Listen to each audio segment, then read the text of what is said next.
오늘 세미나는 디지털라이제이션이 지역금융회사의 미래에 어떻게 영향을 미칠 것인가, 지역금융회사의 대응 방향 모색이라는 제목으로 온라인 세미나를 준비했습니다. 오늘 세미나는 제가 한 20분 정도 먼저 기조 발표를 하고 그 다음에 네 분 토론자분들을 모시고 토론하는 시간을 가지도록 하겠습니다. 그러면 먼저 제가 이 주제에 대해서 발표를 하도록 하겠습니다.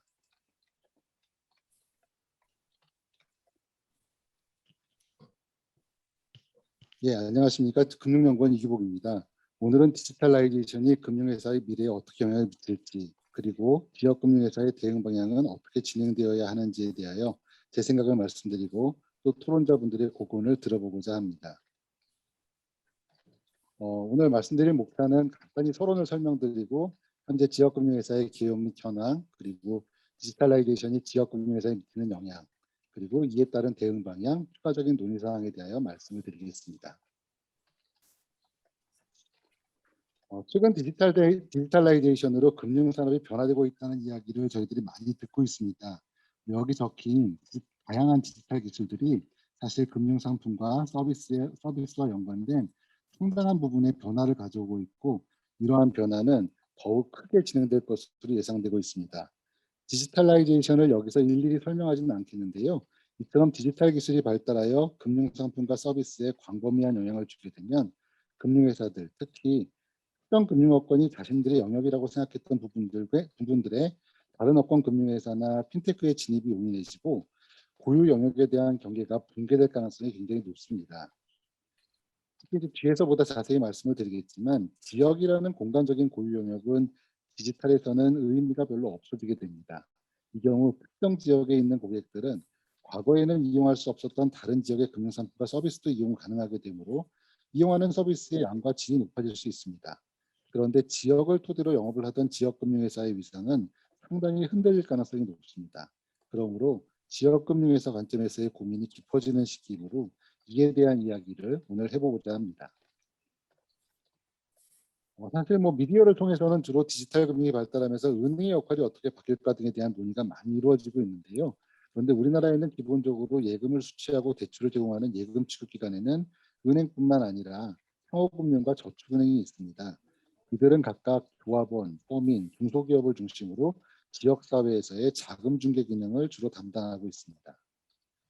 이처럼 특정 지역에서 금융 서비스를 집중하도록 이들 상호금융과 저축은행에 대해서는 의무대출 비율 규제가 존재하고 있습니다. 신협이나 새마을금고는 전국을 9개 또는 10개 권역으로 구분하고 해당 권역의 대출이 일정 비율 넘지 않게 규제를 하고 있으며, 해당 업종 종사자가 기본적으로 조합원이 되는 농수협, 산림조합의 경우에는 비조합원 대출이 일정 비율을 넘지 않게 규제하고 있습니다. 저축은행 역시 전국을 6개 권역으로 구분하고 주된 영업구역 외 대출이 일정 수준을 넘지 않게 관리하고 있습니다. 각 저축은행들이 하나의 주된 영업구역에서 영업을 하는 것이 기본이지만 구조조정을 거치는 과정에서 부실저축은행 인수를 용이하게 하기 위하여 복수의 영업구역 보유를 허용한 바 있습니다. 이에 따라 79개 저축은행 중에 16개 저축은행은 현재 복수의 주된 영업구역을 보유하고 있는 상태입니다. 이처럼 지역에 특화하여 서민이나 중소기업 등에게 금융 서비스를 제공하는 것이 목적인 지역금융회사들은 은행과 비교하면 상대적으로 규모가 작습니다. 전체적인 여신 규모가 상호금융은 은행 대비 28% 정도이고 저축은행은 4% 정도에 불과합니다. 이거를 금융회사 수를 고려하면 개별 금융회사 간 격차는 더욱더 크게 나타날 것입니다. 한편 금융회사의 여신 서비스에 대한 정책적 지원이 일반적으로 이제 공적 보증 제도를 통해 이루어지고 있는데요. 대표적인 신지보, 지신보의 보증 규모가 약 100조 가까이 되는데 대부분 은행이 취급하고 있습니다. 반면 지역금융회사들의 경우 농림수산업 종사자를 위한 농신보를 관련 조합들이 취급하는 규모가 10조 원 정도 되는 것을 제외하면 아마 햇살론 정도만이 지원되고 있는 상태로 정책적인 지원이 크지 않은 상태입니다. 이러한 가운데 이제 디지털 금융의 발달은 이러한 지역 기반의 비은행 예금 취급 기관에 상당히 큰 영향을 미칠 것으로 예상하고 있습니다. 우선 기본적으로 지역 금융회사의 장점을 한 3가지 측면에서 볼 수 있을 건데요. 지역에 기반을 두고 있으니 이제 대형은행들이 접근하기 어려운 지역에 본 지점을 두고 있어서 특정 지역 내에서의 물리적 접근성이 우월할 수 있습니다. 또한 특정 지역에 기반을 두고 오랫동안 영업을 함에 따라 해당 지역의 특성 있는 정보에 대한 접근성도 우월할 수 있습니다. 또한 지역에 기반을 두는 만큼 지역단체들과의 연계도 가능하다는 장점이 있습니다. 반면에 단점으로는 규모나 범위에 한계가 있습니다. 대형 금융회사 같은 규모의 경제가 형성되지는 않기 때문에 비용 절감에 한계가 있으며 투자에도 한계가 있습니다. 특히 이제 디지털 전환 등과 관련하여 대규모 투자를 하기에는 어려움이 있습니다. 또한 특정 지역에서 영업이 집중되고 여신 규모도 한계가 있기 때문에 아무래도 리스크 관리에 한계가 있고 나아가 판매 가능한 상품도 은행 등에 비해 한계가 있으며 전문 인력에도 한계가 있는 그런 상황입니다. 그런데 이제 디지털 금융이 발달하면서 이러한 장단점의 변화가 있을 것으로 예상되는데요. 무엇보다 이제 과거에는 취급하기 어려웠던 비은행 예금 취급 기관의 고객에게까지 은행이나 핀테크의 영업이 확장될 수 있는 계기가 마련되고 있습니다. 과거에는 고객이 물리적으로 접근하기 어려운 금융회사에게 제공하는 상품은 이용하기 어려웠는데 이제는 온라인상에서의 상품을 이용할 수 있게 되면서 이러한 물리적 제약이 없어지게 됐고요. 또한 이러한 물리적 환경뿐만 아니라 정보적인 측면에서도 제약이 축소되고 있습니다. 금융회사 측면에서는 빅데이터, 비정형화된 자료 등에 대한 심도 있는 분석을 통해 신용평가를 하면서 대출을 제공할 수 있는 고객의 범위가 넓어지고 있고 고객의 입장에서는 금리 비교 사이트 등 온라인상에서의 정보 공급이 확대되면서 다양한 금융회사의 정보를 확보할 수 있는 기회가 확대되고 있습니다. 사실 환경 변화를 감안하면 현재 상호금리나 저축은행 여건도 디지털 전환을 이런 환경 변화를 감안해서 추구하고 있는 상황입니다. 그런데 이제 보면은 상호금리 경우에 이제 개별 조합 차원보다는 중앙회 차원에서 이제 아직 이루어지고 있는데 아직은 은행이나 핀테크 등을 따라가는 수준인 것으로 판단이 되고 있고요. 저축은행 경우에도 중앙회 차원에서 이제 공동 앱을 운영하거나 오픈 뱅킹 서비스를 추진하고 있고 일부 대형 저축은행을 중심으로 이제 마이 데이터 사업 등을 추진하고 있긴 하지만 역시 은행이나 핀테크 등을 따라가는 수준입니다. 그러므로 이제 디지털라이제이션에서의 경쟁력 확보가 현대 상황에서 볼 때는 이제 쉽지는 않을 것으로 그렇게 전망을 하고 있습니다. 그런데 이제 디지털라이제이션에 적절히 따라가지 못하는 상황이 지속되면 규모나 범위 경제를 가진 은행이나 기술력에서의 우위를 가진 핀테크 등과 일반적이고 공통된 영업 방식으로는 경쟁이 어렵습니다. 다만 이제 정책적 지원이 있거나 소규모로 특화된 영업을 하는 금융회사 정도가 생존해 나갈 것으로 보이고요. 즉 아마도 어정쩡한 금융회사는 지역적인 이점이라는 것으로는 생존하기는 어려울 가능성이 높아집니다. 이게 사실 지역 금융회사만의 문제는 아니라 아마 저성장 디지털 시대에 경쟁이 확대되면서 나타날 수 있는 당연한 우려사항일 것으로 그렇게 예상은 됩니다. 이제 대응 방향인데요. 결국은 이런 상황에서 이러한 이제 디지털라이제이션 시대에 대응해서 지역금융에서도 당연히 디지털라이제이션을 추진할 수밖에 없는 상황이 된 것은 아마 명확관화할 겁니다. 이것이 이제 또 하나의 상품과 서비스의 양가치를 높이고 이제 비용도 낮출 수 있는 길이기 때문인데요. 다만 이제 여기서 봐야 될 거는 디지털라이제이션의 목적을 어디에 두는가를 확실히 해야 한다는 것입니다. 그래야 대내외적으로 정책감독당국이나 중앙회가 어떠한 감독과 지원을 받을 것인지, 은행 및 핀테크 등과 어떻게 협력할 것인지, 경쟁할 것인지에 대한 방향도 함께 설정될 수 있기 때문입니다. 예를 들면 지역 고객들에게 보다 특화된 차별화된 금융상품과 서비스를 제시하면 경쟁력을 높일 수 있는데 이러한 지역 금융 제공의 효율성을 높이기 위한 수단으로 디지털라이제이션을 추진할 것인지 아니면 성장 경쟁력이 충분한 경우 지배구조 변화, 인수합병, 전략적 제휴 등과 함께 영업 모델의 전반적인 변화를 추구하고 대형 회사나 핀테크와 직접적으로 경쟁하면서 성장하기 위한 수단으로 디지털라이제이션을 추진할 것인지 선택하여 집중할 필요가 있을 것이라는 말씀을 오늘 드리고 싶은 건데요. 좀 더 구체적으로 이걸 살펴보겠습니다. 지역금융 특화 전략인데요. 지역금융을 특화하는 경우에는 무엇보다 지역단체와의 연계, 지자체와의 연계를 통해 지역 고객과 이해관계를 일치시키고 이들에게 특화된 금융 서비스를 발굴하는 것이 이제 중요할 것입니다. 이 부분이 사실은 여타업권이나 핀테크가 하기에는 어려운 부분인데요. 전국을 커버하면서 특정 지역의 이해, 자신의 이해를 일치시키는 이제 어려운 것이지요. 그리고 이제 디지털라이제이션 역시 이러한 지역 고객에게 보다 나은 상품과 서비스를 제공하는 수단으로 추진되어야 하는 것입니다.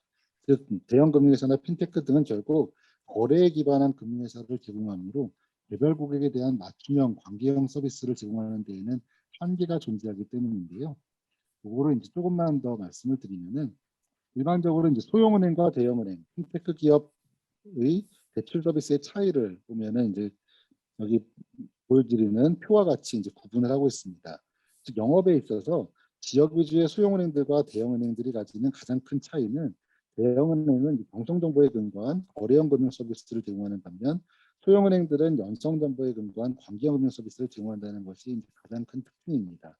그러므로 이제 심사평가에 있어서도 대형은행들은 이제 경성정보를 활용한 신용 스코어링 모델을 통해서 대출을 심사하고 진행하는 경향이 있는 반면에 소형은행들은 차주의 주관적인 환경하에서의 차주 개별적인 상황들, 예를 들면 뭐 차주의 책임감이나 특별한 성향 등 연성 정보를 로언 오피서가 차주와의 관계를 통해 확보하고 이를 기반으로 대출을 심사하고 진행하는 경향이 있다는 것입니다. 디지털 기술을 활용한 대출 심사 역시 사실 이제 경성 정보에 근거한 거래형 금융 서비스의 틀에 있다고 평가되고 있는 상황인데요. 이용할 수 있는 자료의 범위를 넓혀가고 있기는 하지만 결국 개별 차주들의 상황에 따를 수는 없으며 분석상에서 일정한 패턴을 파악할 수 있어야 하기 때문일 겁니다.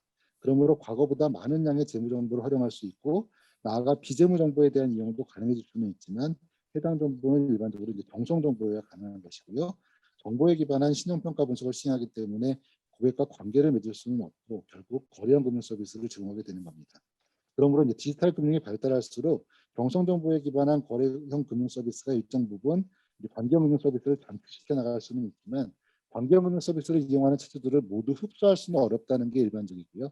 왜냐하면 일괄적으로 디지털하지 못하는 정보에 대해서는 접근이 어렵기 때문일 것입니다.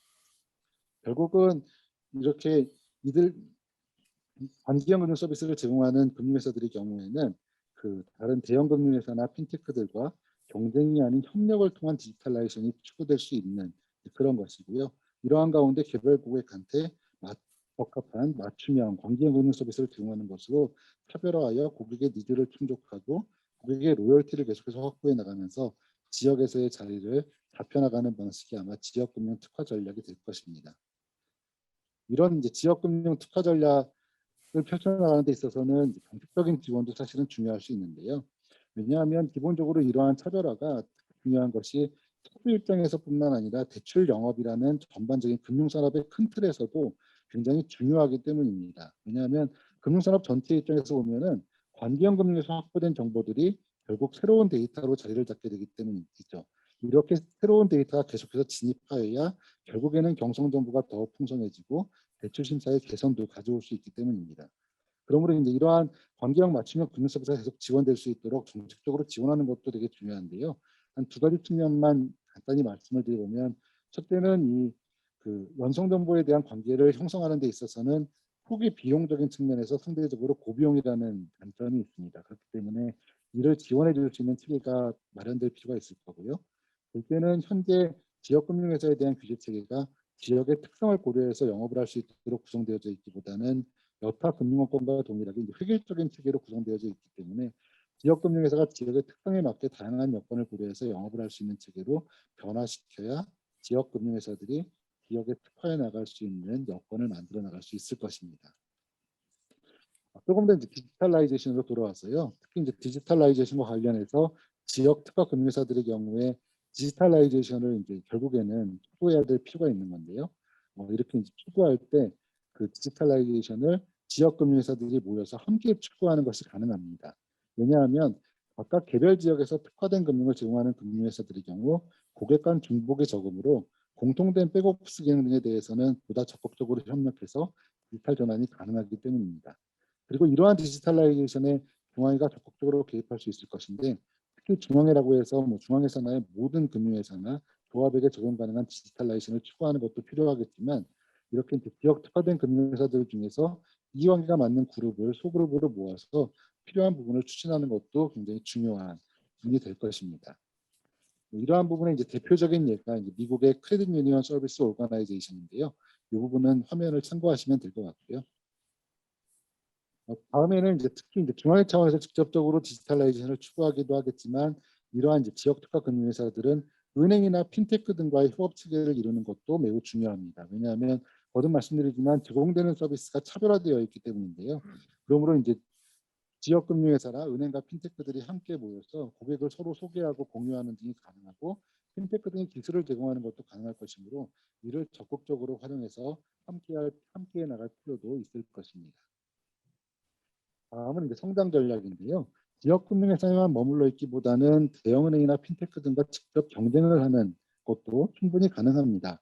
이때는 결국 이제 지역금융회사의 장점을 최대한 살릴 수밖에 없을 것인데요. 규모가 크지 않은 예금 수출기관이라는 이점을 활용해서 대형은행과 비교하면 아무래도 신속하고 과감한 의사결정을 할 수 있다는 점, 그리고 핀테크 업체랑 비교하면 예금이라는 안정적인 조달 수단을 확보할 수 있다는 점들을 십분 활용해서 성장해 나갈 수 있는 그러한 전략을 선택할 수도 있을 것입니다. 다만 이제 이런 때에도 이에 적합한 규제체계 개선이 고려될 필요가 있을 것인데요. 무엇보다 이제 정책 당국이 이러한 금융회사들에 대해서 적절한 성장 경로를 제시해 줄 수 있어야 할 것입니다. 현재 영업 규제도 좀 획일적이고 건전성이나 영업행위 규제 등도 한 중소형 금융회사 수준을 감안한 획일적인 규제가 적용되고 있는 것이 현실입니다. 그러므로 성장 경로에 있어서는 둘 다 좀 유연화될 필요가 있지 않나라는 생각이 들고요. 규제 수준을 성장하는 추세에 따라 적합하게 바꿔나가되 영업을 할 수 있는 범위도 추세에 따라 적합하게 바꿔나갈 수 있게 만들면 어떨까라는 생각을 하고 있습니다.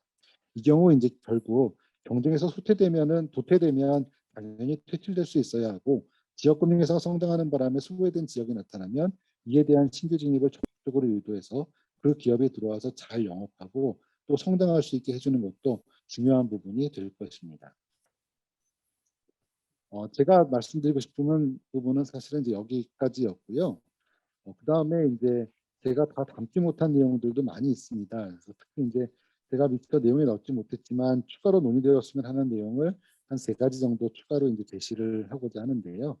특히 이제 오늘 토론에는 실제 경영을 하시는 이제 대표님과 이사장님도 나오셨기 때문에 구체적인 전략이나 업무 분야 등에 대해서도 아마 생각하시는 바를 말씀해 주실 수 있을 거라고 생각이 됩니다. 제 발표는 여기까지 마치도록 하겠습니다. 쉬지 않고 그냥 곧장 토론으로 들어가도록 하겠습니다. 제가 말씀드린 내용 외에도 아마 좋은 토론을 해주실 거라고 기대가 되는데요. 오늘 디지털라이제이션에 대한 지역금융회사의 대응 방향에 대한 토론 자료는 4분을 모셨습니다. 2분은 실제 신협과 저축은행을 운영하시는 분을 모셨고 2분은 서민금융기관에 대해서 오랫동안 연구하신 교수님들을 모셨습니다. 가나다 순으로 일단 간단히 소개를 드리면 먼저 MS저축은행의 김건식 대표님이십니다. 김 대표님께서는 대구은행 부행장을 역임하시고 2007년부터 MS저축은행 대표이사로 실제 활동하고 계십니다. 다음은 남재현 국민대학교 경제과 교수님입니다. 남 교수님께서는 금융위원회, 금융발전심의위원회 등을 역임하셨고 현재 저축은행 중앙회 전문이사로도 활동하고 계십니다. 다음은 경릉신협의 박창환 이사장님이십니다. 박 이사장님은 전국금융산업노조 노동조합 부위원장, 또 금융인 금융혁신위원을 지낸 바 계시고 현재 금융위원회 금융발전심의위원으로도 활동하고 계십니다. 마지막으로 한대준 인하대학교 글로벌 금융학과 교수님입니다. 한 교수님께서도 금융발전심의위원, KBS 개건해설위원 등 다양한 자문활동을 하시고 현재 감사연구원 자문위원으로도 활동하고 계십니다. 이제 오늘 토론 순서는 먼저 실제 경영을 하시는 대표님과 이사장님의 말씀을 듣고 도봉 교수님의 말씀을 듣고자 하는데요. 한 분당 아마 한 토론 시간은 10분 이내 정도 저희가 생각하고 있습니다. 그러면 먼저 김건식 대표님 부탁드리도록 하겠습니다. 안녕하십니까. 대구에 있는 MS저축은행 김건식 대표입니다. 이렇게 화상으로 만나뵙게 되어서 반갑습니다. 먼저 앞서 우리 이기벽 박사께서 너무 풍부한 내용을 아주 자세하게 또 제시를 해주시고 설명을 해주셨기 때문에 제가 뭐 특별히 드릴 내용은 아닌 것 같습니다. 그러나 오늘 발표하신 내용 중에서 특히 디지털라이제이션 상황에서 우리 대형 금융회사에 비해서 상대적으로 열악한 환경에 있는 중소형 지역 금융회사 영업 경쟁력 강화를 시키는 것은 물론이고 지속 생존까지도 위협할 수 있다는 내용은 저도 전적으로 동감을 합니다. 그동안 지역 금융회사의 주된 장점인 물리적 접근성과 정보적 접근성을 바탕으로 한 관계형 지역 밀착 영업의 고유한 영업 기반이 이러한 디지털 금융 환경 변화로 인해서 점차 위축되어 가고 있는 것이 현실입니다. 이에 대응해서 현재 지역 저축은행 업계도 디지털 전환을 위한 여러 가지 노력을 강구를 하고 있습니다만은 발제자께서도 말씀을 하신 바와 같이 규모의 열세에 따르는 인적 비용의 한계 등으로 인프라 구축 등 개별 저축은행별 대응은 매우 어려운 상황입니다.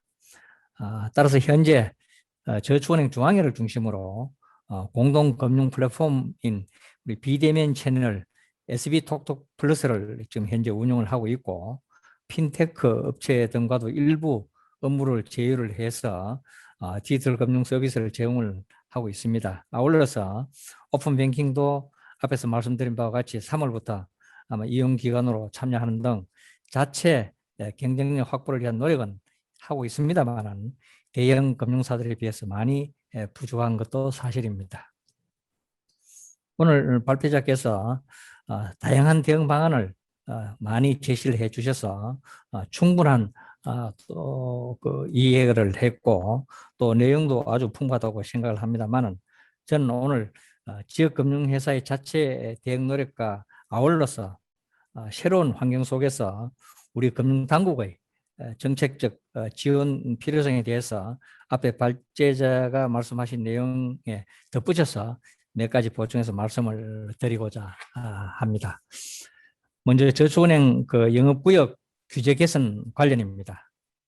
아시다시피 디지털 금융 환경은 비대면 거래 증가로 기존 지리적 기반의 영업구역 의미가 퇴색되어 가고 있고 또 규제의 적합성 또한 약해지고 있는 그러한 상황입니다. 따라서 이러한 환경에서 저축은행 영업구역 관련 규제 개선은 더욱더 필요한 상황이다 이렇게 생각을 합니다. 참고로 2020년 12월 말 저축은행의 비대면 대출 잔액은 15조 4천억 원으로 전체 총 대출의 약 20%를 차지하고 있을 뿐만 아니라 그 점유 비율 또한 계속 증가 추세에 있습니다. 이러한 비대면 거래 증가 추세에 맞춰서 현재 저축은행의 영업구역 내 의무 대출 비율 40%를 30% 이하로 하향 조정을 한가 아울러서 의무 비율 산출 시에 비대면 대출을 제외하여 영업구역 규제를 디지털 금융 환경에 맞게 개선할 필요가 있다고 생각을 합니다. 또한 비대면 거래 증가에 따르는 여신 건전성의 효율성 관리와 여객 고객에 대한 여신 심사 또 고객 관리에 대한 효율성을 위해서 지금 허용을 하고 있지 않는 비영업 구역 외 지역의 영업구역 외 지역의 여신 전문 출장소 설치 등도 허용해 볼 필요가 있다고 생각을 합니다. 다음은 이러한 그 디지털 금융 환경에도 불구하고 지역 금융 활성화와 지역 중소사업자 영세 자영업 지원을 위한 제도적인 지역 밀착 기반 조성도 필요하다고 생각을 합니다. 잘 아시다시피 일반 기업들은 시중은행에서 자체 신용으로 대출이나 보증서 발급이 상대적으로 용이한 반면에 저신용자인 영세기업, 사업자 등은 현실적으로 금융의 접근이 어려운 것이 사실입니다. 이를 위해서 앞에서 발제자도 말씀을 하셨습니다마는 지자체와 협회 등 해당 지역 유관단체 또 지역신용보증재단, 저축은행 등이 참여하는 영세기업 사업자 특화보증 금융지원제도 등을 시행을 할 필요가 있다고 생각합니다. 비슷한 예로 일본 지역 신용금고 등도 오래전부터 아마 시행해 오고 있는 걸로 알고 있습니다만 예를 들어서 유관단체, 지역의 유관단체, 협회 등의 추천을 받아서 저축은행에서 저리의 보증부 대출을 공급을 하고 또 지자체에서 일정 부분 2차 보전을 하는 그런 방법들이라고 하겠습니다.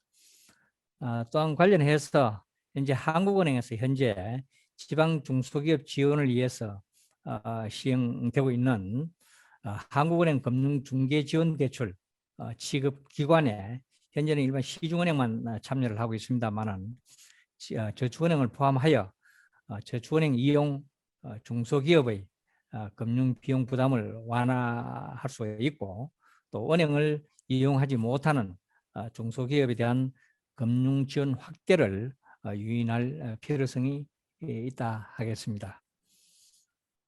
이상 말씀드린 바와 같이 디지털 금융 환경 하에서 어려움이 가중되고 있는 지역 저축은행 등 지역 금융회사들은 앞으로 이에 대한 다양한 대응 방안을 적극적으로 강구해 나가는 노력을 해야 될 것이고 아울러서 금융당국의 적극적인 관심과 지원도 필요하다고 생각합니다.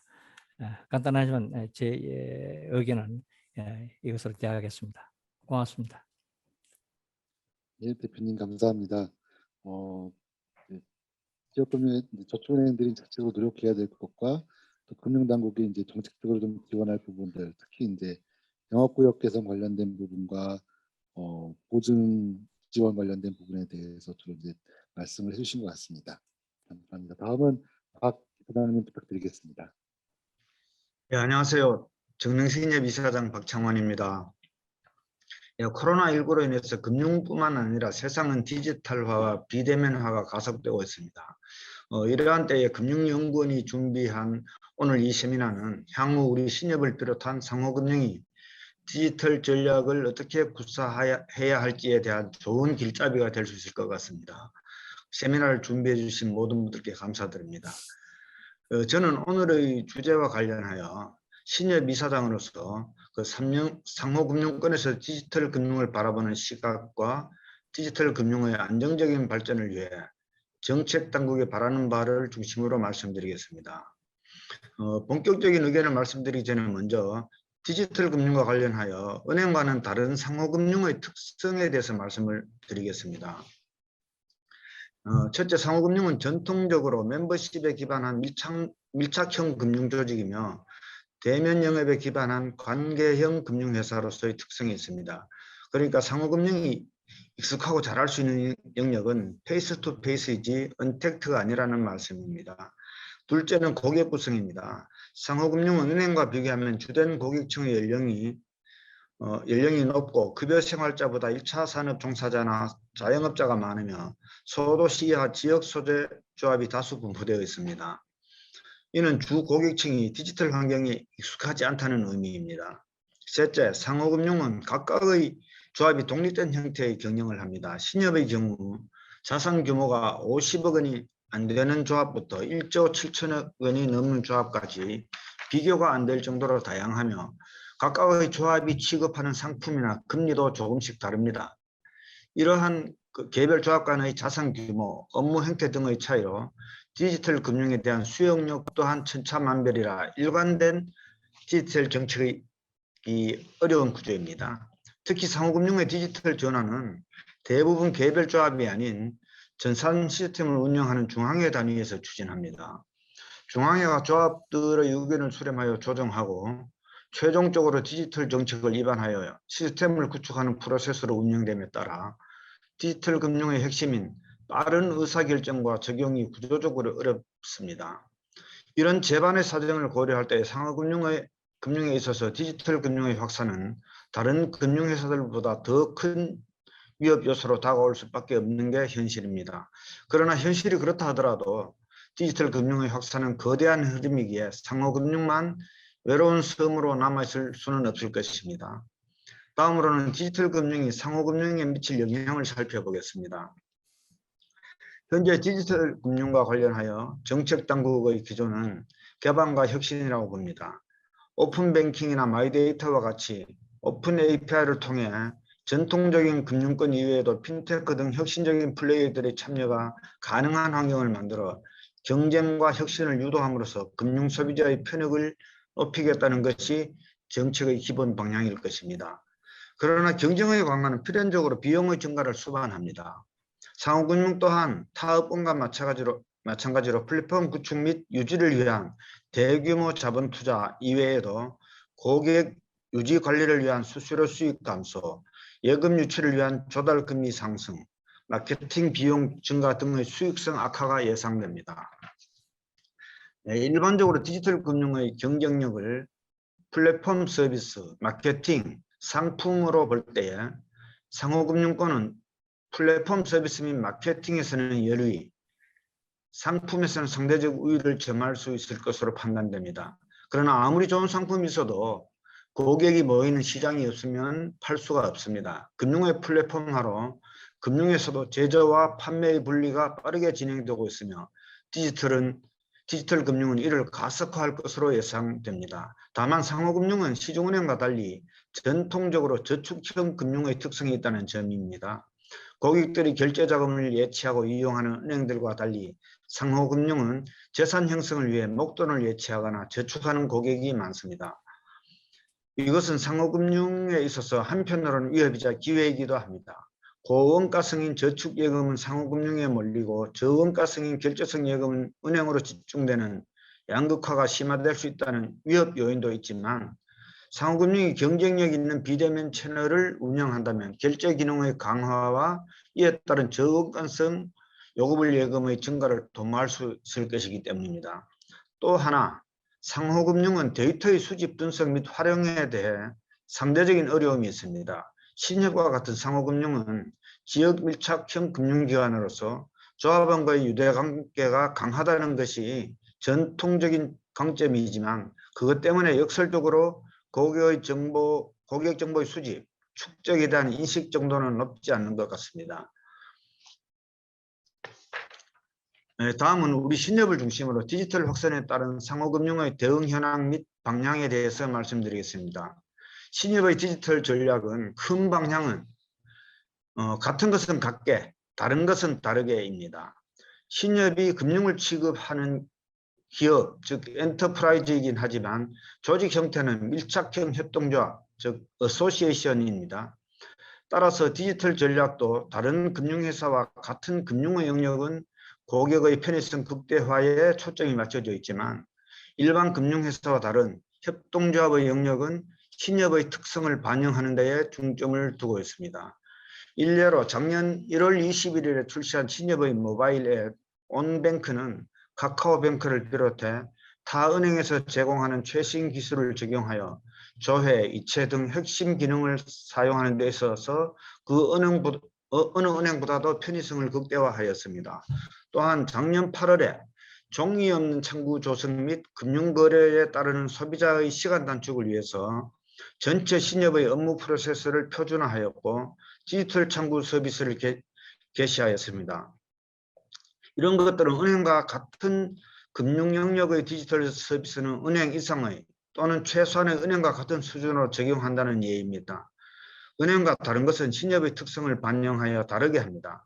신협 온뱅크에는 상호금융 최초로 조합원의 가입 기능을 탑재한 것이나 대부분의 시중은행에도 전국적으로 도입한 사례가 없는 바이오 인증 금융거래를 작년 9월에 도입한 것도 노년층이 많은 신협의 특성을 고려하여 고령자가 안전하고 편리하게 금융을 이용하도록 하자는 취지였습니다. 아울러 작년 8월에 선보인 태블릿 브랜치 서비스도 디지털 금융 시대를 맞아 디지털 금융 소유자에 대한 포용 금융을 강화하기 위한 목적입니다. 태블릿 브랜치를 통해 신협 직원들이 직접 태블릿을 들고 나가 디지털 금융 소유자들에게 찾아가는 금융 서비스를 제공하고 더 나아가 디지털 금융 교육도 가능하게 되었습니다. 현재 다른 상호금융도 마찬가지겠지만 디지털 금융의 확대와 관련된 신협의 과제는 지역 공동체의 플랫폼화입니다. 다행히 금융을 매개로 상호 부조를 지향하는 신협의 정체성과 플랫폼 경제의 핵심 원리인 이익 공유와 협력은 공통의 가치를 지니고 있습니다. 지역 공동체의 구심점 확보와 협동조합 방식의 서비스 제공이 가능한 지역 커뮤니티 기반 플랫폼을 구축하는 것이 장기적인 목표입니다.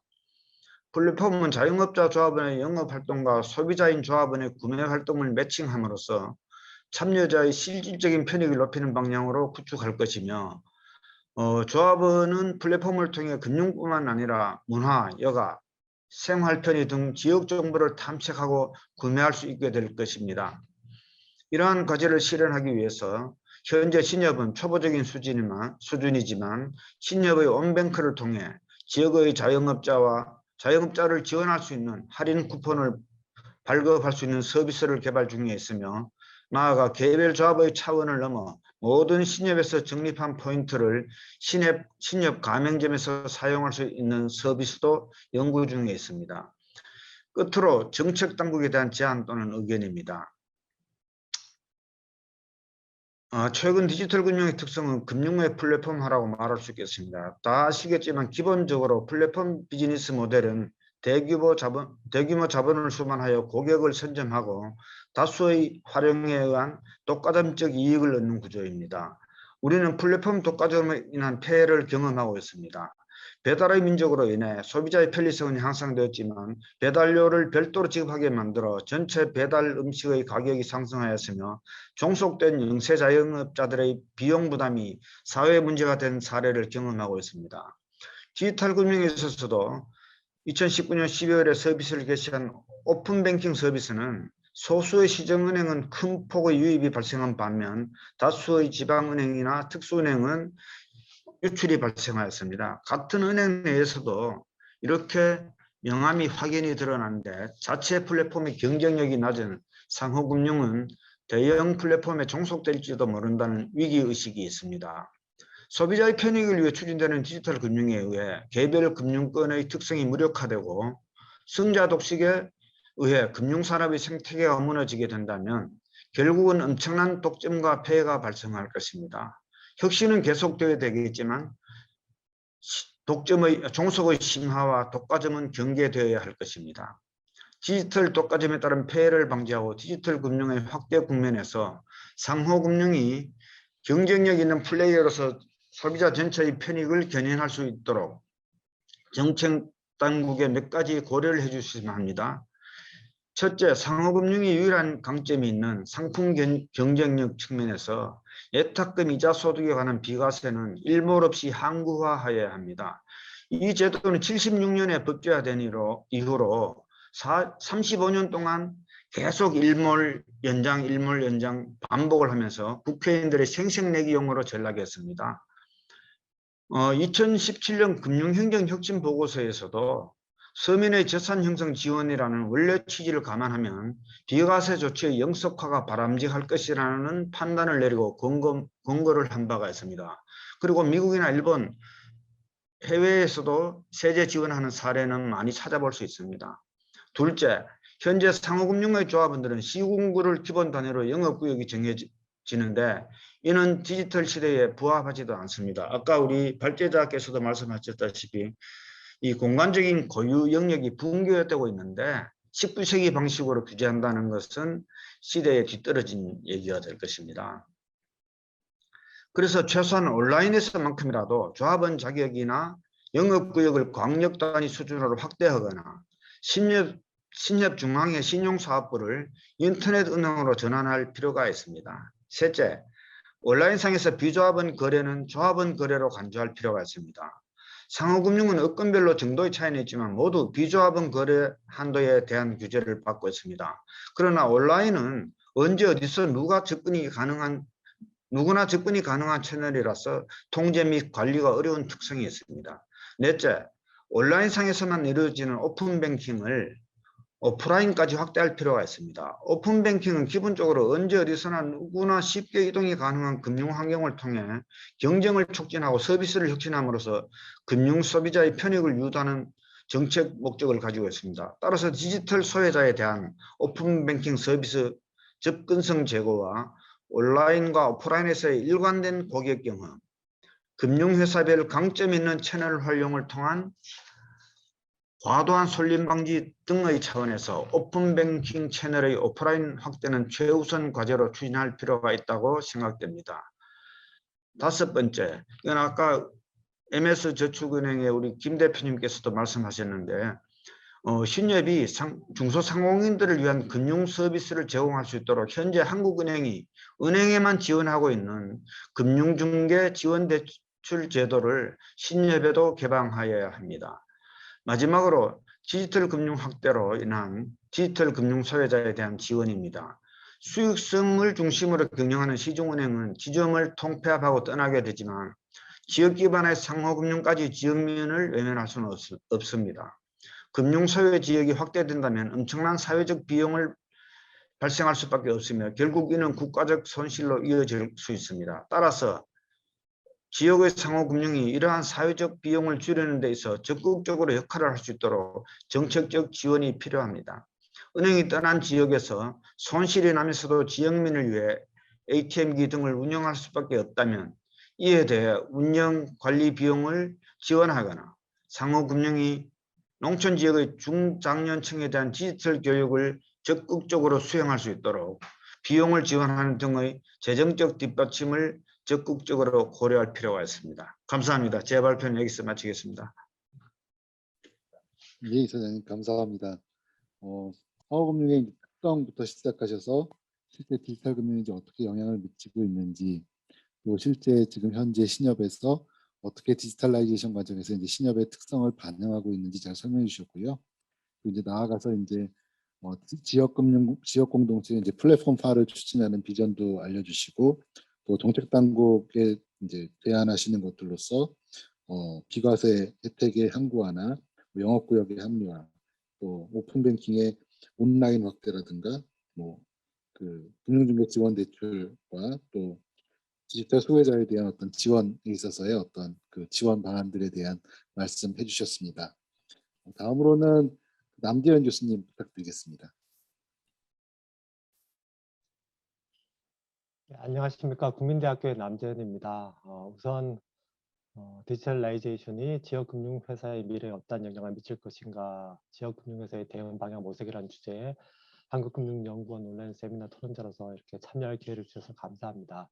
본 주제에 대한 오늘 이규복 박사님 발표 잘 들었습니다. 원래 이 박사님은 서민금융, 지역금융에 대해 연구를 많이 해오신 전문가로서 디지털 금융 그리고 지역금융이라는 언뜻 듣기에는 서로 이제 같이 할 수 있는 배타적인 것처럼 들리는 두 금융의 형태에 대해서 힘겹지만 필요한 공생의 방향에 대한 좋은 발표였다고 생각됩니다. 특히 추진 목적을 디지털라이제이션에서 각 지역금융회사들은 추진 목적을 분명히 할 필요가 있다는 말씀에 100% 동감하고, 또한 관련해서 제시해 주신 여러 그 정책적 지원 필요성 부분들도 대부분 매우 동감하는 바입니다. 또한 오늘 그 두 분 대표님과 이사장님께서 말씀해 주신 여러 가지 말씀들도 저도 동감하는 바들이 많습니다. 오늘 발표와 관련해서 간단하게 제 생각 몇 가지를 말씀드리고자 합니다.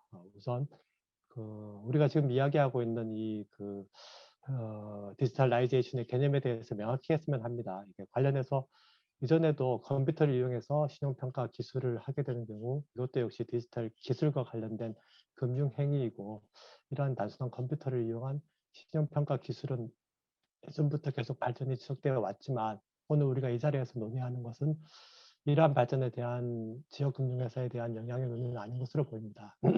이것보다는 서론에서 이 박사님께서 말씀하신 것처럼 빅데이터, AI, 클라우드 컴퓨팅 등에 보다 최근에 많이 논의되고 개발되고 또 사용되고 있는 디지털 기술의 발전이 우리 지역금융회사의 미래에 어떤 영향을 미칠 것인지에 대한 논의로 이해하고 있습니다.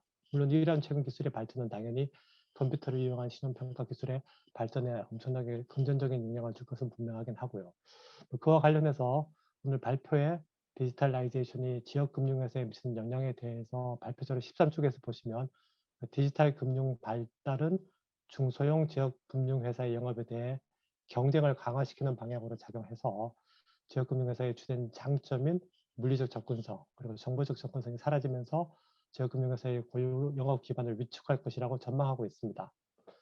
이는 매우 정확한 지적이라고 생각되고, 다만 제 생각에는 이러한 경쟁 강화 그리고 그에 따른 고유 영업 기반 위축은 주로 수신 그리고 특히 개인 신용 대출의 경우에 보다 더 적합한 예액일 것 같습니다. 지역금융기관인 상호금융과 정황저축은행의 경우에 수신을 받아서 여신으로서 이제 가계대출과 기업대출을 해주는데, 그 중에서 가계대출 중에서도 개인 신용대출과 주로 관련된 얘기가 아닐까 합니다. 또한 이런 디지털 기술의 발달에 따른 영향과 별개로 이러한 개인 신용대출 시장의 경우에는 과거와 달리 현재는 이런 물리적 정보의 접근성에 우위를 기반으로 하는 지역 밀착형 금융의 의미가 과거보다는 그렇게 크지는 않은 것 같습니다. 예를 들어서 정보적 접근성의 경우에 지역 밀착형 금융은 정보의 그 로컬리티가 매우 높아서 금융기관이 그 지역에 실제 있지 않으면 그 정보를 획득하든지 평가하기가 힘든 사주들에 대한 대출의 경우에 의미가 있습니다. 근데 과거에는 사람들 간의 지역 간 이동이 크지 않은 상황에서 금융기관들이 개인신용 대출 관련 높은 정보 생산 비용 그리고 상대적으로 발달되지 않은 신용평가 기법으로 대출을 제공해야 되기 때문에 이런 지역 밀착형 금융이 필요했습니다. 그렇지만 현재에는 적어도 이제 사람들 간에는 지역 간 이동이 우리나라의 경우 매우 높고 또한 개인 신용 정보도 다른 나라에 비해서 우리나라가 그 축적과 공유가 원활히 이루어지고 있어서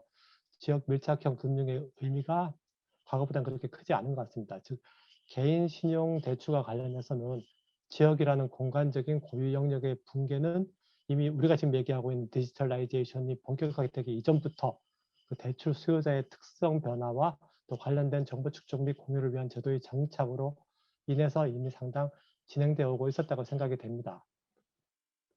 이로 인해서 디지털라이제이션이 이미 본격화되지 않은 현 시점에서도 예를 들어서 저축은행 같은 경우에 개인신용대출 시장 현황을 살펴보면 이미 지역 밀착형 금융의 의미가 많이 퇴색된 것이 사실입니다. 그 개인 대출의 비중이 높은 대형사 저축은행의 경우에 영업구역의 비중이 구역 내 대비 2배 이상으로 나타나고 있고 지방 소형사 경우에도 자기 영업구역 외에 수도권과 대도시 그리고 지역공단 등 대출 수요가 많은 지역을 중심으로 주로 온라인 대출 중개인 등을 통해서 모집하는 등 개인 대출의 경우에는 지역 관계형 금융에서 벗어나서 타 지역으로 확대하는 수익원 창출에 주력하는 중인 것으로 보입니다. 물론 그럼에도 불구하고 디지털라이제이션으로 인해서 이러한 변화 속도가 더 가속화될 전망이고 특히 또 동시장에서의 경쟁 대상이 이제는 주로 동일 산업 내에 금융회사에서 이제는 여타 산업의 기관들로 확장돼서 그 규모하고 정도가 훨씬 심해졌다는 의미일 것으로 받아들이는 것이 적절할 것으로 생각됩니다. 지역 금융회사의 주 업무 중 하나인 개인신용 대출 시장과 관련해서는 이미 동시장의 물리적 접근성 그리고 정보의 접근성이 상당 부분 사라지면서 지역 금융회사의 영업에 대한 경쟁은 계속 심화되어 오고 있었으며 향후에 우리가 지금 얘기하고 있는 디지털라이제이션으로 인해서 동시장에서 타 금융업권의 진출로 인한 경쟁 강화가 더욱 심해질 것이고 이는 앞에서 전통적으로 적용되는 의미에서의 지역금융회사인 상호금융이라든지 상호저축은행 업계에서 관련한 고유영업 기관의 큰 위협이 될 것이다라는 의미로 받아들이면 되지 않을까 싶습니다. 반면에 이 주택담보대출 말고 이제 개인담보대출 특히 그 이제 주택담보대출을 제외한 토지나 상가 등의 개인담보대출 그리고 또한 특히 그 소상공인이나 소기업 대출의 경우에는 디지털라이제이션에도 불구하고 여전히 지역 밀착형 금융기관이 중요하지 않을까 생각합니다. 개인담보대출 중에서 상가나 토지담보의 경우에는 주택하고 달리 정부의 지역성이 매우 중요한 것으로 알려져 있습니다. 또한 그 소상공인과 소기업을 대상으로 하는 기업 대출의 경우에는 이러한 것이 더 심할 것입니다.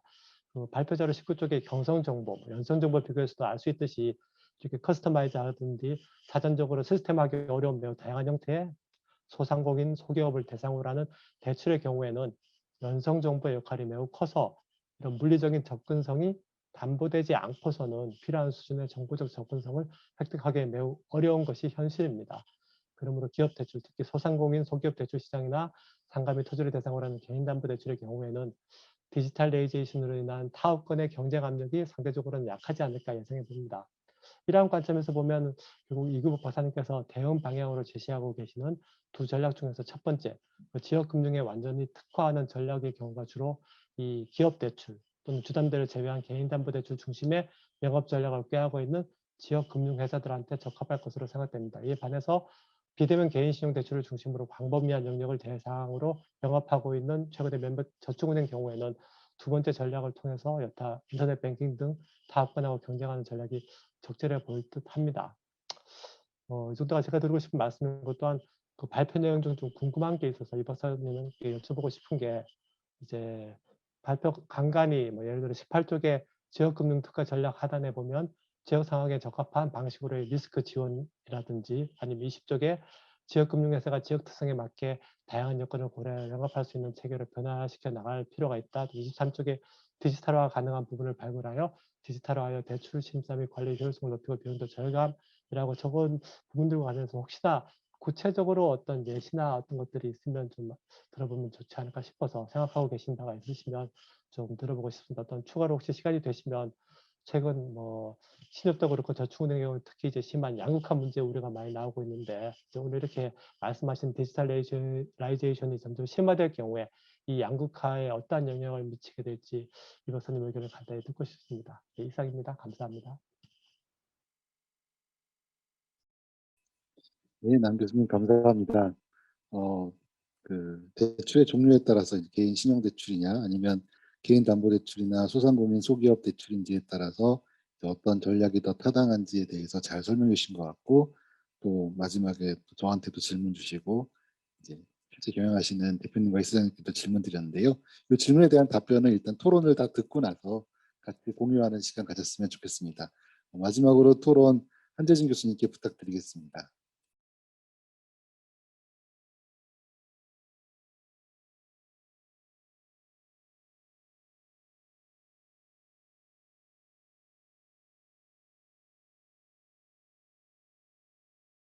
그 지역금융기관의 영업 환경은 나날이 어려워지는 것 같습니다. 저도 서민금융, 정책금융 쪽 연구를 해왔다고 하는데 뭐 사실 묘수가 없다는 생각을 갖고 있고요.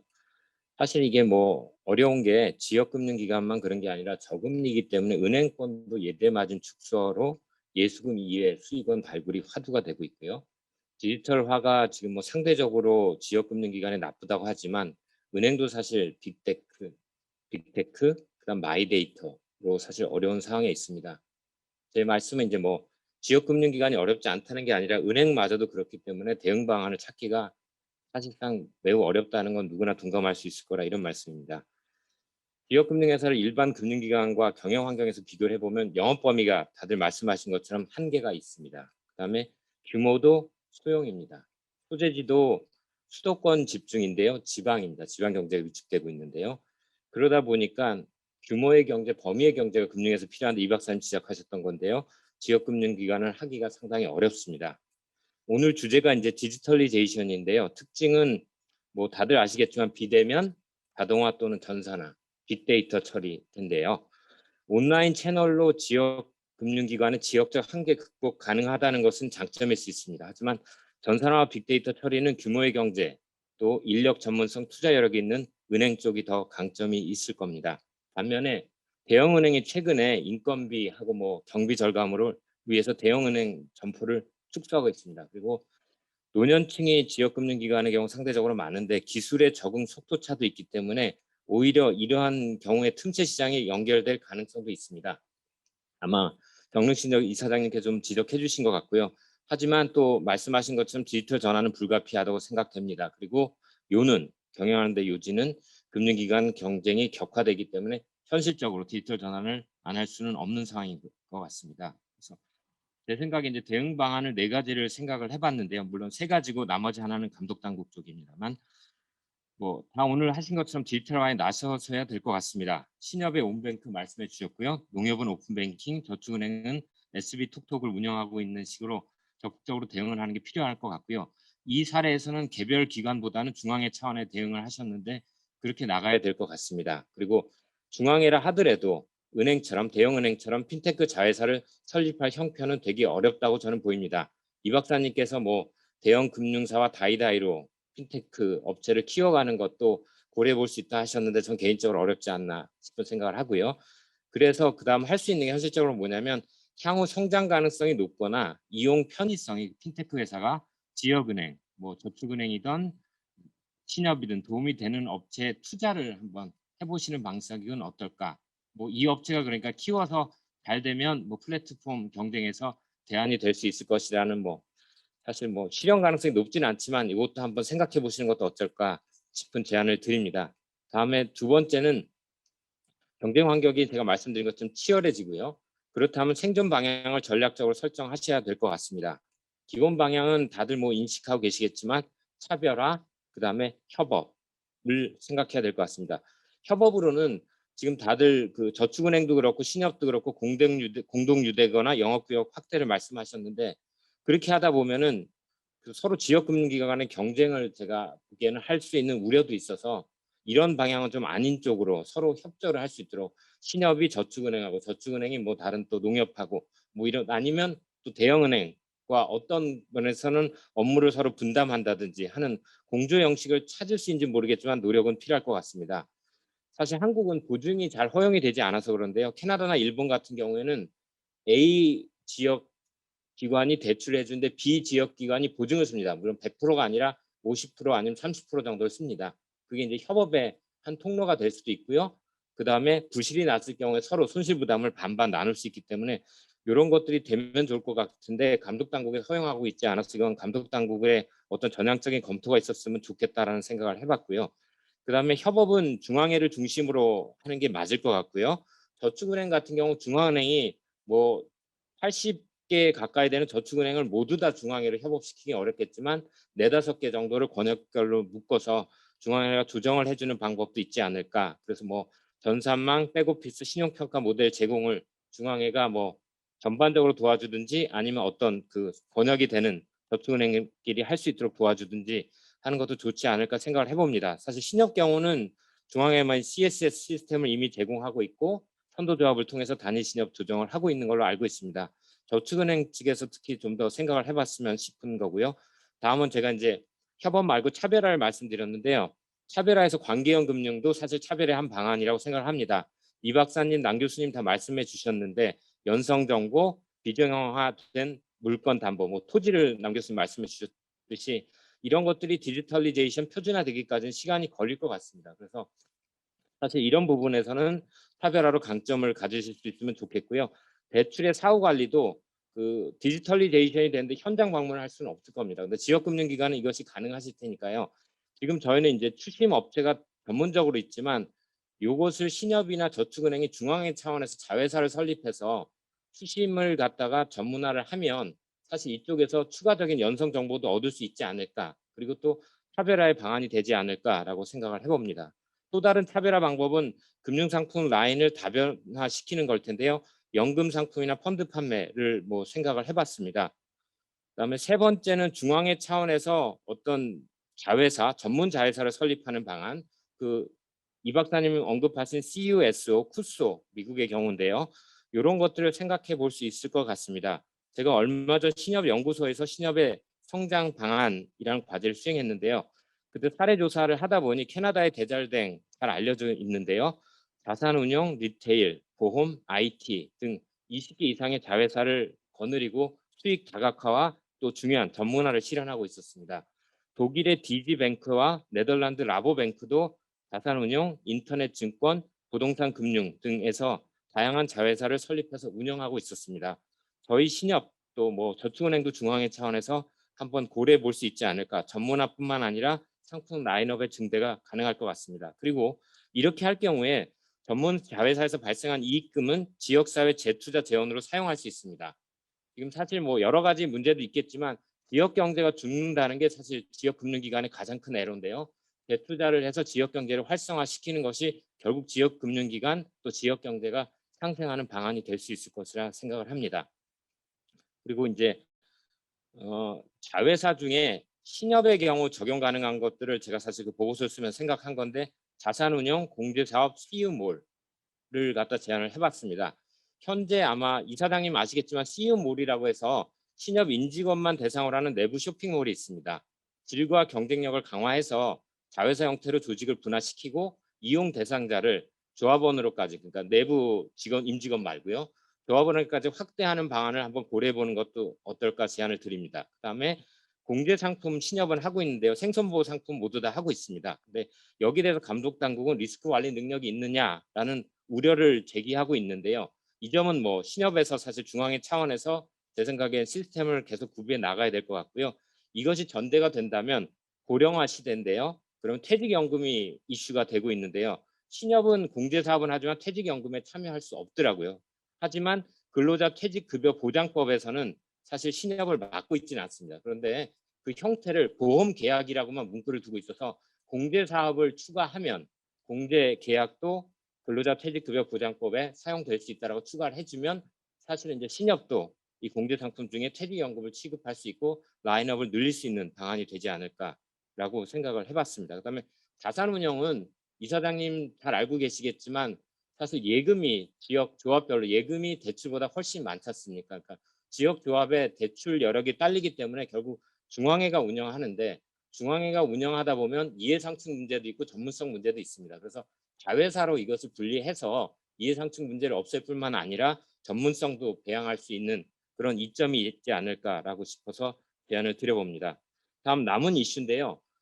두 분 대표께서 다 말씀하신 게 신협은 공동유대 확대, 그다음에 저축은행은 영업구역 확대를 말씀해 주셨는데 경쟁력 차원에서 맞는데요. 공동유대를 확대한다는 건 사실 신협의 광기형 금융, 어떻게 보면 토착형의 의미가 퇴색될 수 있고 아마 남 교수님도 살짝 지적을 해주신 것 같아요. 똑같은 문제가 저는 저축은행도 있다고 생각합니다. 그래서 그 확대를 추구하지 말라라고 제가 말씀을 드리는 건 아니고 확대를 하실 때 이 본질적인 아이덴티티는 지키고 있는지에 대한 점검은 항상 있으셔야 될 것 같다는 생각을 합니다. 그다음에 신협에는 중앙회가 저축은행보다 훨씬 강화된 형태로 돼서 좋기는 한데요.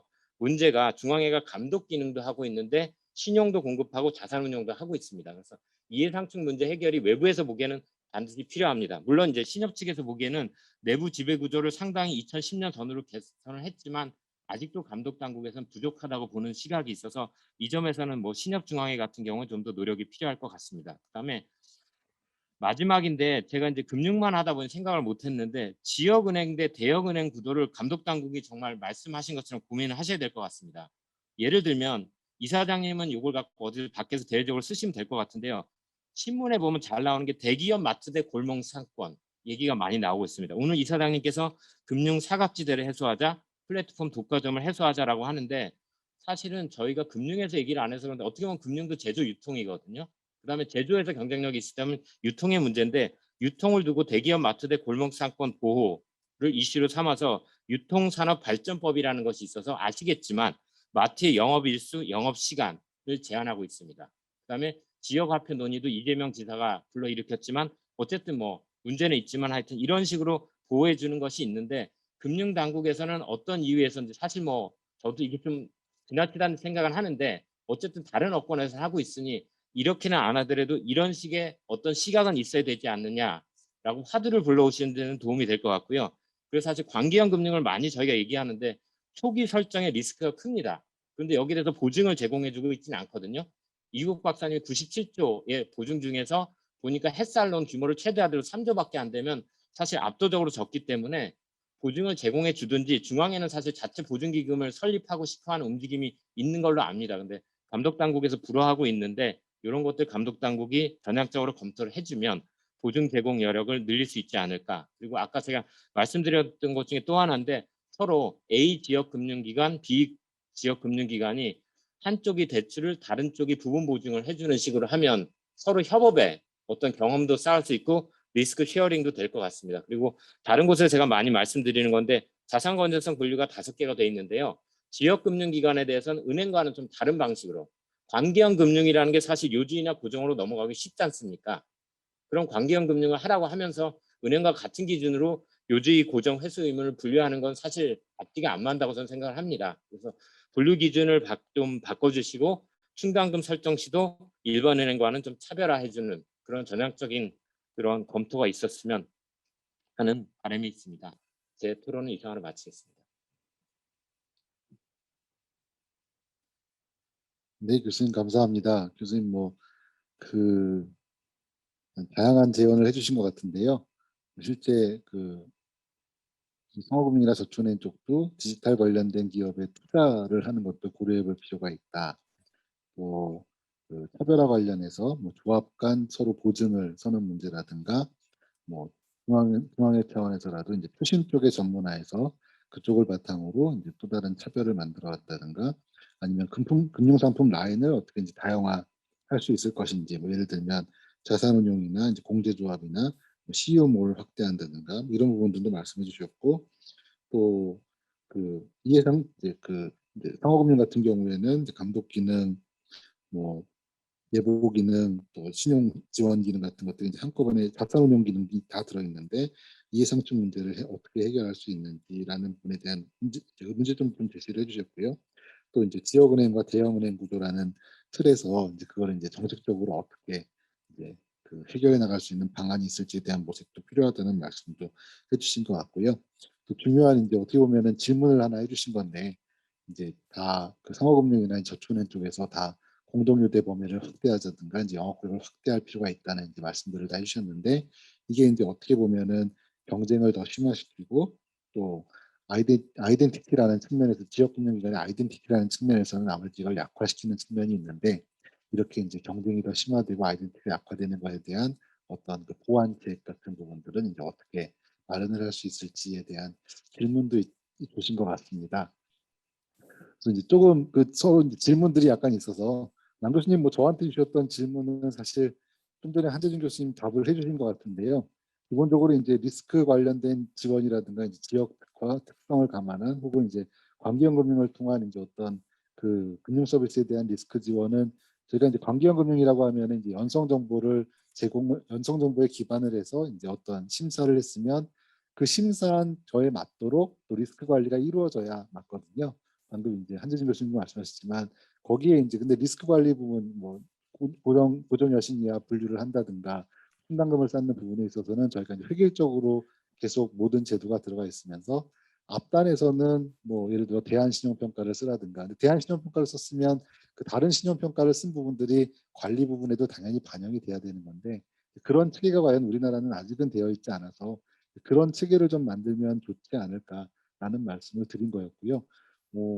제 답은 이렇게 생각하고 아마 그 일단 그 김건식 대표님께 그 아까 그 남 교수님께서는 이제 어떤 그 산업 내 이제 양극화 문제에 대한 아마 질문을 주신 것 같습니다. 특히 이제 요즘 최근에도 대형 저축은행이 이제 크기는 점점 커지는 반면에 특히 이제 지방을 중심으로 한 중소형 저축은행들은 굉장히 힘든 모습을 보이고 있어서 이런 양극화 문제를 어떻게 보시는지 그리고 이제 그 영업구역 확대라는 부분이 어떻게 보면은 한편으로는 업권 내의 경쟁을 더 심화시키는 측면으로도 작용할 수 있고 또 지역금융기관이라는 좀 아이덴티티를 약화시키는 측면도 있는데 여기에 대해서는 어떻게 생각하시는지 대표님 간단히 말씀해 주시면 감사하겠습니다. 네, 감사합니다. 두 분 교수님도 말씀 잘 들었고요. 그 방금 그 말씀하시는 그 양극화 문제하고 우리 여권 내에서 양극화 문제하고 또 영업구역 완화에 따르는 어떤 아이덴티티의 어떤 약화 문제 어떻게 보면 두 가지가 다 연결이 되어 있다고 생각이 됩니다. 지금 우리 저축은행 업계만 국한해서 말씀을 드리면은 사실은 이 양극화 문제가 수도권과 비수도권, 그러니 지방이죠. 오늘도 뭐 지방 중소저축은행을 비롯한 지방 금융에 대해서 말씀을 하셨습니다만은 그래서 수도권과 비수도권의 양극화 문제가 우리 여권 내에서도 점차 그 격차가 심해지고 있습니다.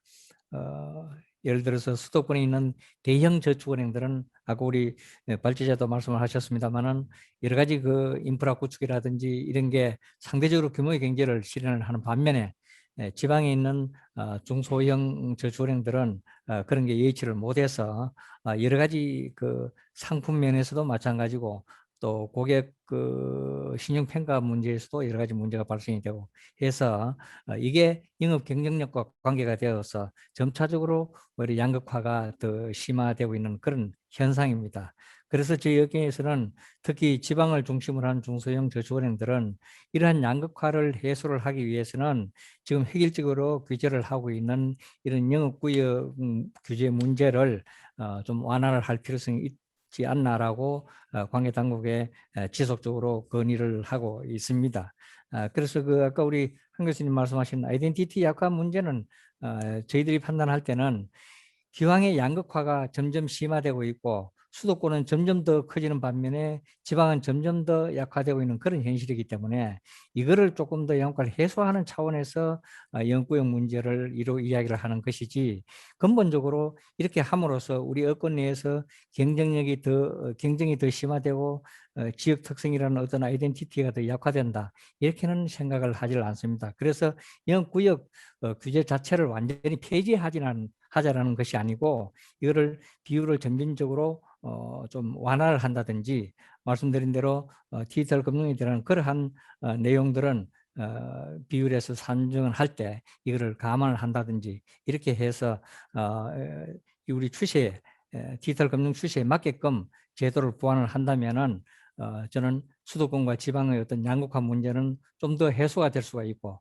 또 아울러서 지방저축은행들은 그런 거를 기점으로 해서 좀 더 경쟁력을 가지고 영업을 좀 더 활성화할 수 있지 않겠느냐 그런 생각을 한번 가져봅니다. 그래서 제가 하나 또 질문을 말씀을 듣다 보니까 조금 궁금한 사항이 있어서 질문을 드리는데요. 아까 우리 한 교수님 말씀대로 그 이업종 간의 어떤 협업이라든지 아주 좋은 말씀입니다. 근데 지금 우리 금융당국이나 과거에는 아시다시피 그 업권별로 시중은행이면 시중은행 또 저축은행이면 저축은행 상호금융은 상호금융 업종별로의 어떠한 고유한 영업 영역이 있었습니다. 예를 들자면은 뭐 여신 금지 업종이라든지 여신 금지 뭐 그런 뭐 업종 분류를 할 때 또 그런 것도 감안을 하고 이렇게 했는데 지금은 이제는 완전 경쟁 시장이 되어서 이 규모의 그 뭐 차이를 불문하고 완전 뭐 경영 시장으로 되어 있습니다. 그래서 앞으로도 그럼 과연 이러한 양극화가 점점 더 심한 뭐 대형 저축은행뿐 아니고 일반 대형 시중은행과 우리 저축은행이나 서민금융기관 이러한 양극화가 점점 더 이렇게 이제 심화될 것인데 이런 추세에 맞추어서 혹시 금융당국에서 이런 업권별 어떤 차별화된 금융정책 이런 거는 현재 검토하고 있는 건 없는지 이런 걸 한번 여쭤보고 싶습니다. 네, 이상입니다. 네, 감사합니다. 그 질문은 또 홍 교수님 조금 이따 드리고 일단 그 박 이사장님께 유사한 질문 아마 또 상호금융 입장에서 상호금융은 아무래도 저축은행보다는 양극화는 크지 않은 것 같은데요. 그래도 신협 같은 경우에는 그 영업구역으로 이제 대출 구역이 좀 확대되다 보니까 아마도 뭐 이런 우려도 조금은 하는 것 같고요. 그리고 또 이제 영업구역이 이제 어쨌든 간에 대출에 관련된 영업구역들이 점점 확대되고 있어서 결국은 또 신협도 뭐 공동유대 아이덴티티 얘기가 아마도 한 번은 나올 것 같은데 박 사장님 어떻게 생각하시는지 한번 말씀해 주시면 감사하겠습니다. 예, 그 신협은 아까 우리 신협들도 이제 사이즈 규모 차이가 엄청 차이가 나긴 하는데 아까 우리 이제 그 교수님 말씀처럼 그 우리는 뭐 선도은행 뭐 이런 그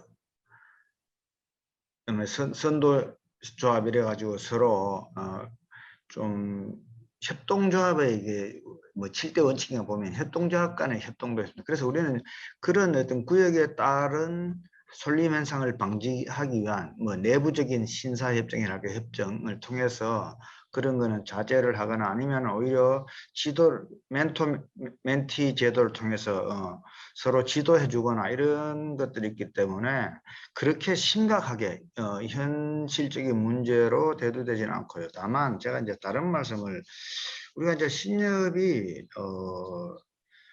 그 소위 공동유대 확대를 얘기할 때마다 이제 이거 정체성 문제가 나옵니다. 근데 아까 이제 교수님도 말씀하셨듯이 아까 뭐 대잘댕이나 라보뱅크 그다음에 독일의 DGB 이런 예를 드셨는데요. 사실 라보뱅크에 이걸 하는 그 라이파이젠에서 따온 그 머리글이잖아요. 그 라이파이젠이 독일에서 시작한 협동조합이 지금 다국적 협동조합이잖아요. 그러니까 이런 관점에서 보면은 그 영역 기반으로 아이덴티티를 얘기하는 것은 좀 현재도 이게 유용한지에 대한 저는 오히려 우리 이규복 박사님한테 이 신협의 정체성 문제를 가지고 한번 좀 새로운 토론을 한번 마련해 주면 좋겠어요. 항상 이렇게 너희들은 동네에서 이렇게 소박하게 해야 되는 거 아니냐 이러는데 라보뱅크 같은 그 다국적 은행이 있는가 하면은 독일은 그 어떻게 보면 신협의 어떤 그 어머니의 나라. 독일은 그 저축은행과 상업은행과 협동조합은행이 이 트로이카 체제잖아요.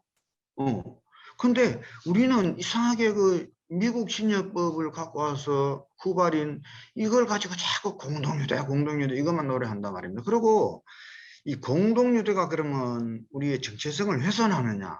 저는 그렇지 않다고 보는 거예요. 19세기의 공동유대는 교통, 통신 발달 이런 게 따라서 그렇게 하는 게 효율적이지. 이 정체성 문제는 그 공동유대가 강력하냐 아니냐가 문제가 아니라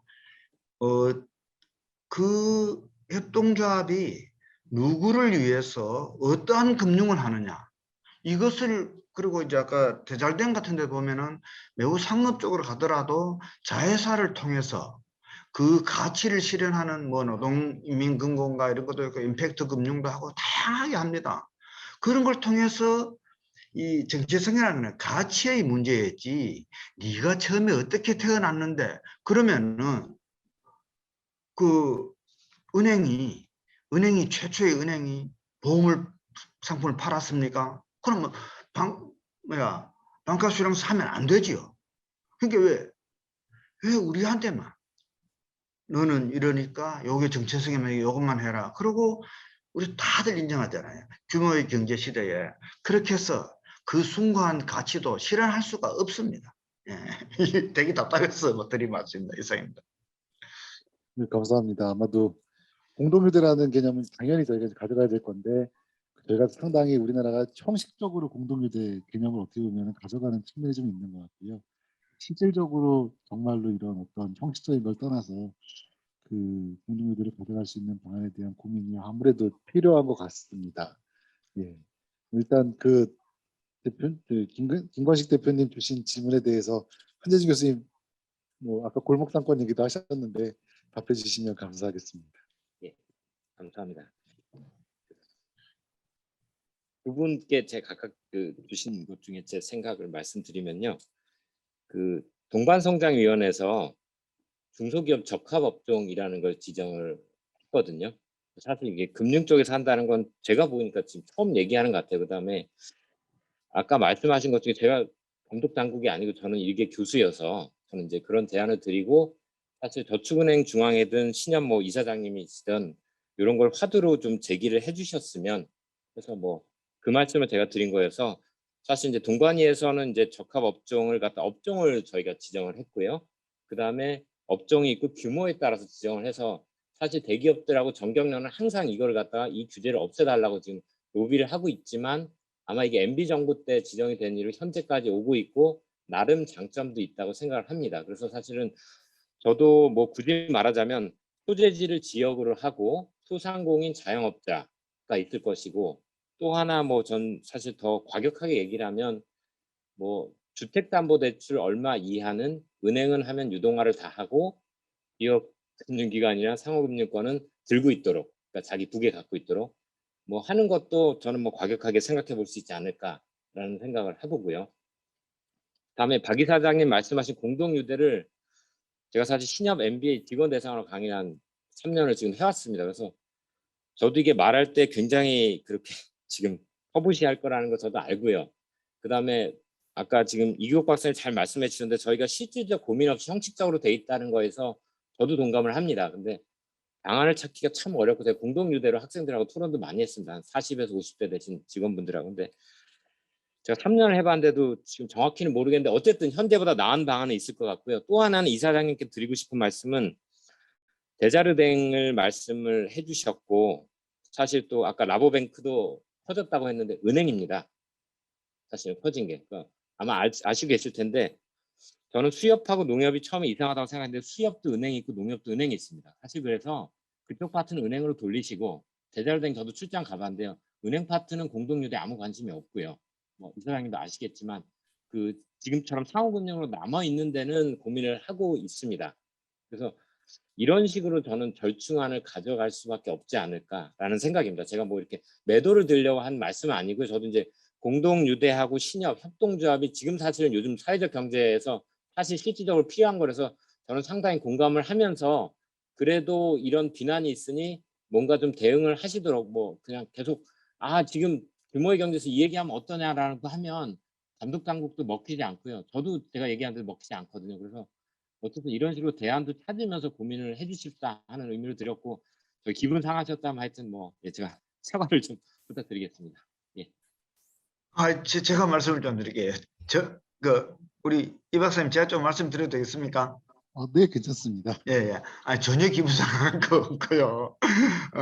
저도 이제 답답하다는 말씀이고, 그 다음에 이제 교수님 말씀 중에 제가 귀담아 드릴 게 되게 많습니다. 메모도 했고, 일테면 아까 동방성장위원회도 그렇고, 이 골목상권, 이거, 제가 사실, 제가 뭐 좀 막 여러 가지 경험을 좀 해본 사람이어서 상인들과 함께 이거 골목상권 내지는 이거 중소상공인 운동도 실제로 제가 수년 동안 해본 사람인데 내가 왜 이 생각을 안 했지 싶은 생각이 들어서 아이디어가 매우 저한테 참 좋았고요. 근데 이제 이게 우리 신협에서는 상환준비금 그러는데 은행에서 지불준비금이잖아요. 물론 우리가 신용이 떨어지긴 하지만 턱없이 우리가 이게 또 되게 높아요. 비교가 안 될 정도로. 힘든데 자꾸 이렇게 이런 거예요. 자, 농수축협은 농림수산부 해양수산부 내지는 이쪽에서 정책적으로 지원해 줄 만한 뭐 근거도 있고 뭐가 있어요. 내 새끼니까 좀 키워주고 싶은 것도 있고 새마을금고는 행안부 있어요. 근데 제가 볼 때는 아마 저축은행도 없는 것 같고 우리 신협은 금융위 속하는데 사실 귀찮은 존재인 거예요. 우리는 예전에 집안에 장애인이 있으면 손님 올 때 방에 숨겨놓고 없는 아이가 되잖아요. 우리는 투명인간인 것처럼 너희들은 사고 안 치고 그냥 있는 게 최선의 상태야. 신협을 진흥하고 지원한다는 정책을 발표한 적이 한 번도 없어요. 제가 금발심에 3년 동안 참여해봤지만 단 한 건도 올라오지 않습니다.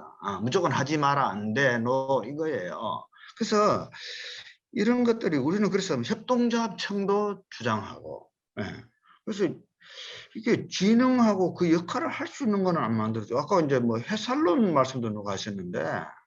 이 저축은행은 이거 가지고 좀 솔솔한 재미를 보시는 것 같은데 잘 모르겠습니다만은 우리는 이거 출연료보다 그 수지로 따지면은 마이너스인 데가 많습니다. 이걸 정책금융 니들 해라 그러고 진짜 돈 되는 정책금융은 안 줍니다. 한 개도 주는 게 없어요. 답답해서 하는 말씀입니다. 이사님들. 예, 감사합니다. 남 교수님 아직까지 아무 말씀 안 하셨는데 아마 양극화 질문을 하셨을 때도 해답을 아마 갖고 계실 것 같고요. 남 교수님 또 다양한 토론 들으셨으니까 뭐 추가 말씀 부탁드리겠습니다. 예, 양극화 질문은 해답이 없어서 질문을 드렸던 거고요. 그 얘기 나오는 것 중에서 영업구역 또는 뭐 이제 그 공동유대 계속 얘기가 나오는데 이제 이 부분이 아까 한 교수님도 잠깐 말씀하셨는데 제 생각에는 이제 우리가 영업구역을 굳이 만들어 놓은 이유는 그 영업구역이 정해놓지 않으면 주로 이제 지역이겠죠. 지방 지역에서 금융의 공급이 제대로 안 될 거다. 그래서 필요한 금융을 수요자하고자 하는 사람들한테 제대로 공급 안 되니까 적어도 이렇게 그 영업구역을 해놓은 거라고 저는 이해를 하고 있습니다. 그런데 그런 면에서 이걸 또 다르게 보면 영업구역 설정이 결국은 그거를 통해서 규제를 통해서 특정 금융사들한테 그 구역에서 독점권을 주는 거죠. 그래서 그게 피해가 이제 결국은 소비자들한테 가는 거니까 다시 말해서 여러 가지 경쟁을 통해서 다른 데서도 이 지역에 영업을 할 수 있다면 그 지역에 더 많은 대출과 더 적은 이자율이 공급이 될 텐데 이제 영업구역을 정해놓은 순간 만약에 그 지역에 금융회사가 충분히 있고 경쟁을 잘하고 있다면 상관이 없지만 금융회사 수가 작고 독점화되어 있다면 더 높은 가격에 더 적은 대출을 제공하고 있으니까 문제가 되는 건데 그런 면에서 본다면 저는 계속 이 대출 중에서 기업 대출은 이게 그 제주도에 있는 저축은행이나 신협이 강원도에 있는 기업한테 대출하는 게 거의 불가능하잖아요. 그 기업이 무슨 짓을 하고 어떻게 하는지 가서 볼 수가 없으니까. 그런데 비해서 제주도에 있는 저축은행이 예를 들어서 강원도에 있는 어떤 A라는 사람한테 신용대출을 하는 경우는 그 사람과 관련된 소득과 여러 가지 정형화된 정보들만 있으면 그리고 특정된 여러 가지 그 신용평가 모형만 잘 갖추고 있으면 충분히 정확하게 신용평가를 할 수 있다는 생각들 때문에 지금 이렇게들 많이 빅데이터나 이런 것들을 가지고 하고 있는 상황이고, 이제 그렇다고 한다면 적어도 이제 영업구역 내에서 이 개인 신용대출, 특히 이제 비대면 개인 신용대출과 관련한 경우에는 영업구역을 나누는 게 소비자를 위해서 절대로 도움이 안 되는 것 같고, 그 기관의 원래 정체성이라는 측면에 있어서도 그 지역의 그 사람들한테 제대로 프로바이드 한다는 면에서도 좀 안 맞는 것 같아서 조금 전향적으로 생각을 해볼 필요가 있지 않을까 하는 개인적인 생각입니다. 이상입니다. 예, 좋은 말씀 감사합니다. 아니, 뭐 이렇게 얘기를 시작하니까 오늘 하루 종일 걸려도 끝이 없을 것 같은데요. 시간이 저희가 예정된 시간을 훨씬 넘어서 아마도 오늘은 여기까지 저희가 토론을 하고요. 저희가 이제 이 자료를 유튜브에 올리면 아마 뭐 저희뿐만 아니라 당국도 제 생각에는 정책당국이나 감독당국도 보지 않을까 싶고 좋은 도움이 되리라 생각이 듭니다. 오늘 좋은 말씀 주신 토론자분들께 너무 감사드리겠습니다. 오늘 세미나는 이것으로 마치도록 하겠습니다. 감사합니다. 수고 많으셨습니다. 감사합니다. 수고하셨습니다.